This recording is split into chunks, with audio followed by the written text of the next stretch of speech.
Indonesia merupakan salah satu negara hukum yang senantiasa mengutamakan hukum sebagai landasan dalam seluruh aktivitas masyarakat dan negaranya.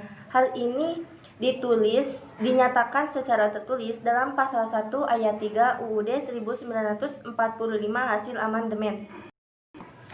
Istilah runcing ke atas dan tumpul ke bawah itulah istilah yang tepat untuk menggambarkan kondisi hukum Indonesia saat ini. Kita sudah bisa merasakan dan melihatnya sendiri. Kondisi hukum di Indonesia saat ini lebih banyak menuai kritik dibandingkan pujian. Bahkan masyarakat sendiri beranggapan bahwa hukum di Indonesia sendiri itu bisa dibeli oleh seseorang yang mempunyai jabatan, nama, dan kekuasaan. Serta orang-orang yang mempunyai uang yang banyak pasti akan aman dari gangguan hukum, walaupun aturan negara telah mereka langgar. Pengakuan di masyarakat bahwa hukum dapat dibeli ini menimbulkan anggapan bahwa aparat penegak hukum tidak dapat diharapkan untuk melakukan penegakan hukum dengan seadil-adilnya. Dan hukum yang seharusnya menjadi alat pembaruan bagi masyarakat kini telah berubah seperti mesin pembunuh karena telah didorong oleh perangkat hukum yang diorat-arit.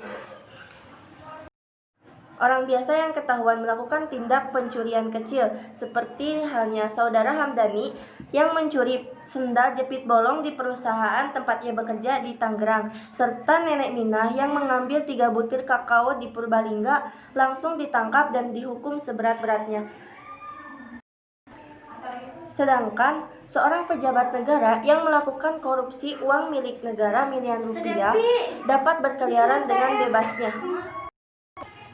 Proses hukum yang dijalankan juga begitu berbelit-belit sehingga menimbulkan kesan bahwa proses penjalanan hukum ini ditunda-tunda. Seakan-akan masyarakat selalu disuguhkan oleh sandiwara dari tokoh-tokoh negara tersebut. Contohnya saja kasus Gayus Tambunan yang diperkirakan korupsi sebesar 28 miliar, ia hanya dikenakan hukuman 6 tahun penjara. Hal ini menunjukkan bahwa proses penegakan hukum di Indonesia saat ini dalam keadaan awas. Karena prosesnya juga sampai saat ini belum mencapai keputusan yang jelas. Padahal kasus tersebut begitu merugikan negara dan masyarakat kita. Kondisi yang demikian buruk seperti itu akan sangat berpengaruh besar terhadap kesehatan dan kekuatan demokrasi Indonesia.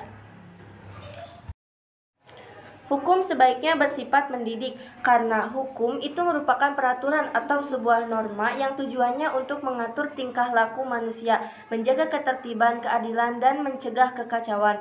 Untuk kedepannya, saya harap penegakan hukum di Indonesia dapat ditegakkan seadil-adilnya, agar tidak ada lagi yang namanya perpecahan di antara bangsa kita, karena kita adalah bangsa yang satu, yaitu bangsa Indonesia.